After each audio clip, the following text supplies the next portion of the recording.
Yeah, man, did that suck. Let's talk about it here on Locked On Gators. You are Locked On Gators, your daily podcast on the Florida Gators. Part of the Locked On Podcast Network, your team every day.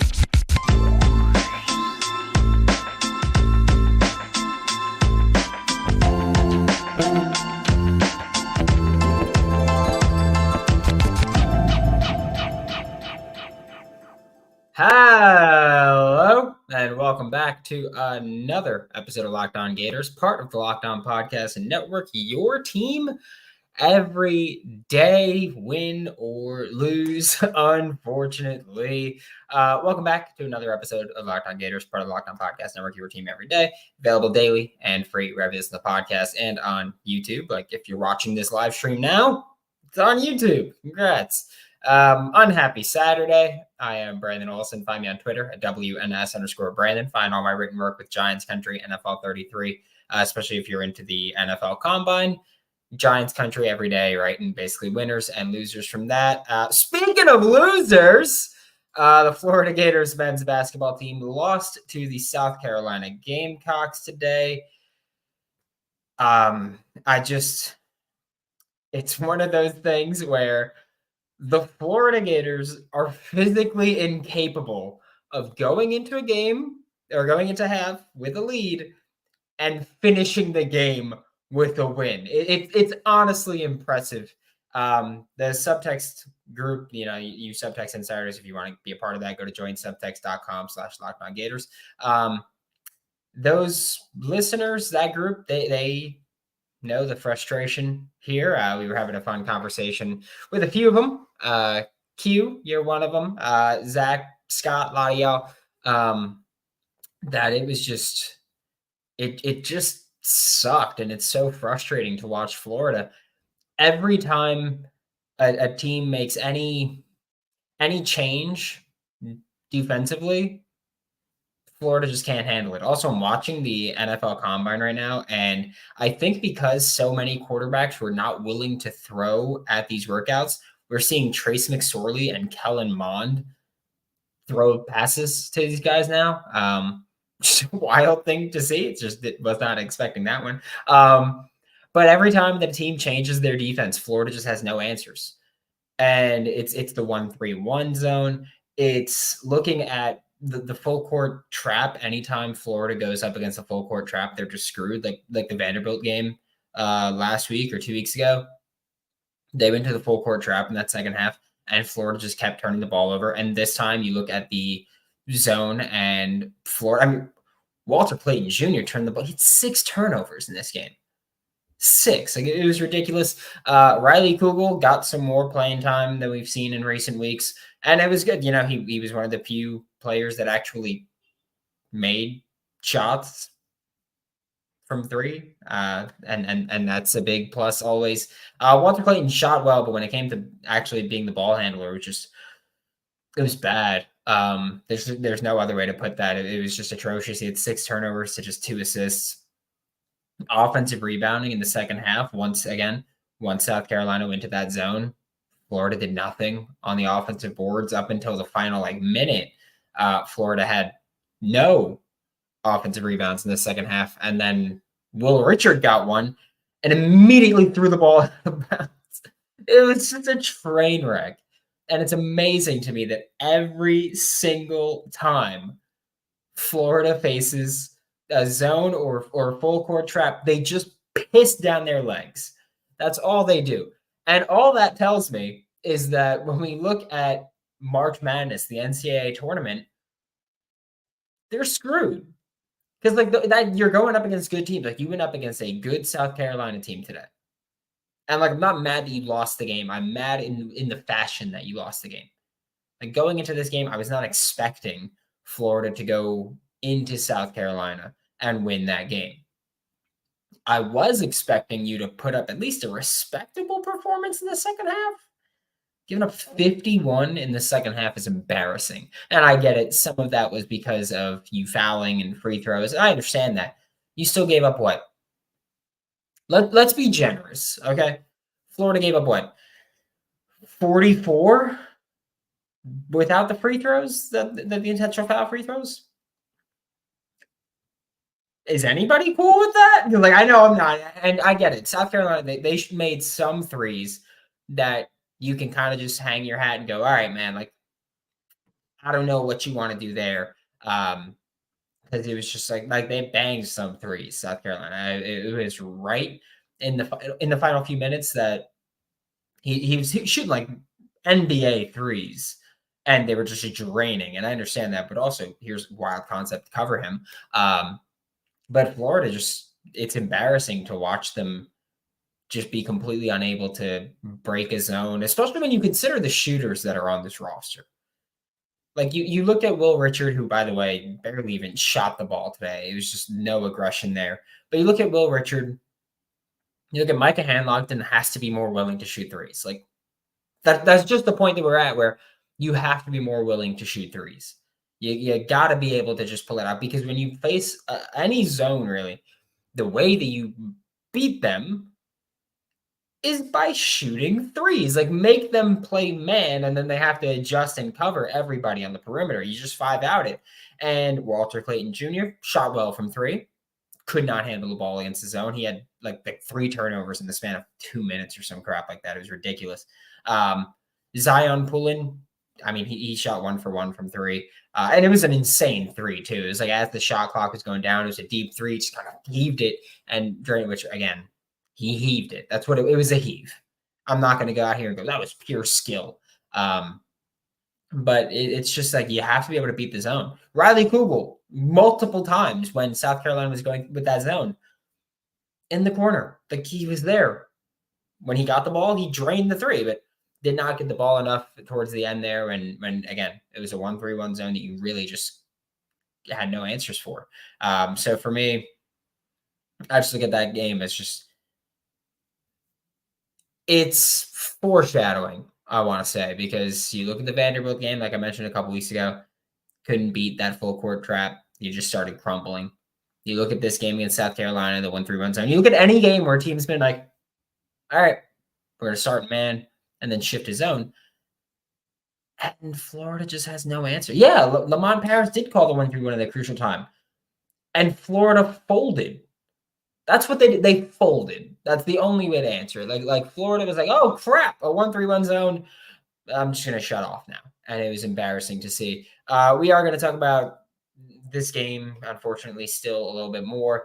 We'll talk about Florida's final 2 games against Alabama, which is obviously the big one. And then you have Vanderbilt again to wrap up the year. And we'll talk about tournament hopes, I guess. But first, we are going to get a quick word from a couple of sponsors. And if you do have anything that you want to throw in the chat, go ahead and throw it in there, and we'll get to it in the second half of this live show. But first, a quick word from our sponsors. Fire TV is your destination for sports, from live games to highlights to in-depth analysis. Fire TV offers amazing viewing experiences with smart TVs, as well as the Fire TV stick, which is what I have plugged into the back of my screen, back of my TV right now, that you just plug in, provides access to millions of movies and TV episodes, as well as free and live TV, whether it's opening weekend for baseball, which is coming up. I'm a Mets fan, so I'm ready to have my heart broken once again, or the college basketball tournament, which, if you're a Florida Gators fan, get ready to have your heart broken. You're going to want to have a Fire TV. Fire TV recently created Fire TV channels to deliver a constant supply of the latest videos from your favorite sports brands. Hint, hint, all for free. That includes all of us at Locked On and most of the big pro leagues and college conferences as well. Fire TV channels let you dive into all the game analysis, highlights, and more to keep up to date on all the latest in the world of sports, March Madness, the NBA, the MLB, lots more, not to mention great news, entertainment, gaming, travel, cooking videos as well. Check out Fire TV channels on Fire TV and Alexa devices. If you haven't checked out Fire TV channels, you should. Just trust me on it. To learn more, visit Amazon.com/LockedOnFireTV. This bonus episode of Locked On Gators is also brought to you by LinkedIn Jobs.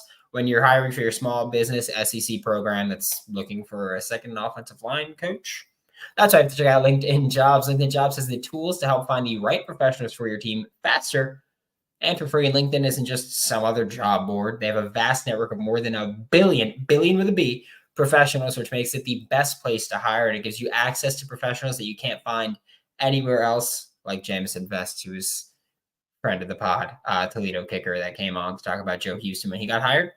Yeah, that was set up through LinkedIn. LinkedIn does all that while making the process easy and intuitive, because LinkedIn knows that small businesses are wearing so many hats, might not have the time or resources to really do your due diligence there. Post your job for free, linkedin.com/lockedoncollege. That's linkedin.com/lockedoncollege to post your job for free. Terms and conditions do apply. Thanks for making Locked On Gators your first listen of the day. Every day, we are available daily and free wherever you listen to podcasts and on YouTube, as heartbreaking as these Florida Gators may be. Looking through the chat, Brett, the 131 is unstoppable. It is. It's never been beaten before. It's just impossible to beat. Q, can't wait to watch our guys play. I can't watch our guys play in the second half anymore. Not going to watch them. Well, what you do is your life's a lot happier. Watch them in the first half. And then if they're winning, shut it off. That's how you do. If they're winning in the first half, you shut off the game. And in your mind, you just go, they won. That's it. That's all. They won the game. Now I'm happy. The rest of my day is not ruined. Don't look at the scores. Don't shut your notifications off for the day for Locked On Gators if you have those on, so you don't get a notification after that. Again, this was, just horrible. No other way to say it. It's just, I also hate watching them play sometimes. This was the only time that you're playing South Carolina, unless you match up with them in the tournament at some point, the SEC tournament at some point. And you just folded once they went to that 1-3-1. Tony got adjusted to the zone. Yep. Keith, like you said, Lamont Paris called the 1-3-1 at a crucial time, which again, like he did call the 1-3-1 at a crucial time. Florida, like you have to have an answer for that, because all teams have to do now is they just go, all right, we just go 1-3-1. We switch up our defense and they're going to have no answer. And it's also frustrating because Todd Golden is someone who is thought of generally as like a pretty good defensive coach. You would think that a defensive coach can go, oh, like this is what teams do to beat us when we go into the 1-3-1. Maybe we should do that. This is what teams do to beat, because you can do it football wise too. It's like, oh, you're a blitz heavy defensive coach. What do teams do to beat you? Okay, then do that. And you would think that that's the thing that a defensive coach could be able to figure out. But yeah, Todd Golden just decided to not do any of that, which was bold strategy, Cotton. Let's see how it pays off for him in SEC tournament play and in March Madness, the NCAA tournament. Horrible. Florida waited too late to call a timeout after the zone. Even when they did, they had no answer. They did nothing. They did nothing. They just turned it over. Also, I know that I saw people like complaining about the block at the end on Walter Clayton's 3 and how if you thought there was a foul, whether or not you thought there was a foul, Walter Clayton shot 2 free throws. The drive before that, I'm watching the NFL Combine and they're showing Ray Davis just running through the Florida Gators defense, and I hate my life now. But he like Florida got lucky with that call. Walter Clayton shot free throws on because he wasn't fouled. When he lost the ball and he wasn't fouled, and they gave him the call and he shot free throws. So I'm not too upset about not getting a call on a potential foul 3, which I don't think it was. I think it was just a fine block.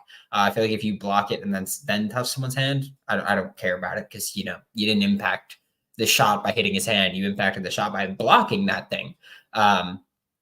Just can't finish. Doesn't mean much, but still annoying. Yeah. This game in particular, it did matter. It was a quad 1 win that Florida could use more of. And it simply, what wasn't that? So would have sucked there, or would have been awesome to win that, but it sucks that you didn't. Florida's coach didn't make any adjustments for the 1-3-1. Yeah. Yep. And it's embarrassing and pitiful. Coach didn't make adjustments to the zone after losing all these second half leads. You need to take a look in the mirror. It's just one of those things where it's so frustrating to watch a team. Because also when you look at the beginning of this game, Florida started the game ice cold, and then they really started cooking, and then they just disappeared again. And once you win the 1-3-1, and like I mentioned, the Vanderbilt game, once they went with that full court trap, Florida falls apart. Like, it's just insane to have the 12 turnovers, 20 fouls. And when you're looking at Florida, you've got 2 games left to try to help yourself when SEC tournament and NCAA tournament seeding comes around. You can look at the Vanderbilt game, which is a week from today, and say, all right, you should win that game. Like, it's Vanderbilt. They're not great, but they can give you a run for your money, especially if they decide to start with that full court trap. Like, which, by the way, Jerry Stackhouse should do. Like, you got nothing to lose. You're Vanderbilt. You're not going to the tournament anyway. You're not going to make a deep run really. And any SEC tournament, like, you're not going to NIT. Like, just go out and just be really aggressive. But more importantly, you've got Alabama on Tuesday, and you lost that game on the road in overtime. But man, just I can't look at this team and look at performances like we saw this week against South Carolina, like we saw today against South Carolina, like we saw a month or so ago against Texas A&M, that crumble, that collapse, the Tennessee game way earlier in the process or in the season. I just can't look at games like that and go, oh, this team's going to make a deep run. Even if we talk about, experienced guard play in the NCAA tournament, March Madness is very valuable. I can't look at a team play like the way they did and then say, okay, like you can make a deep run. It's incredibly frustrating to watch because this is a talented roster right now.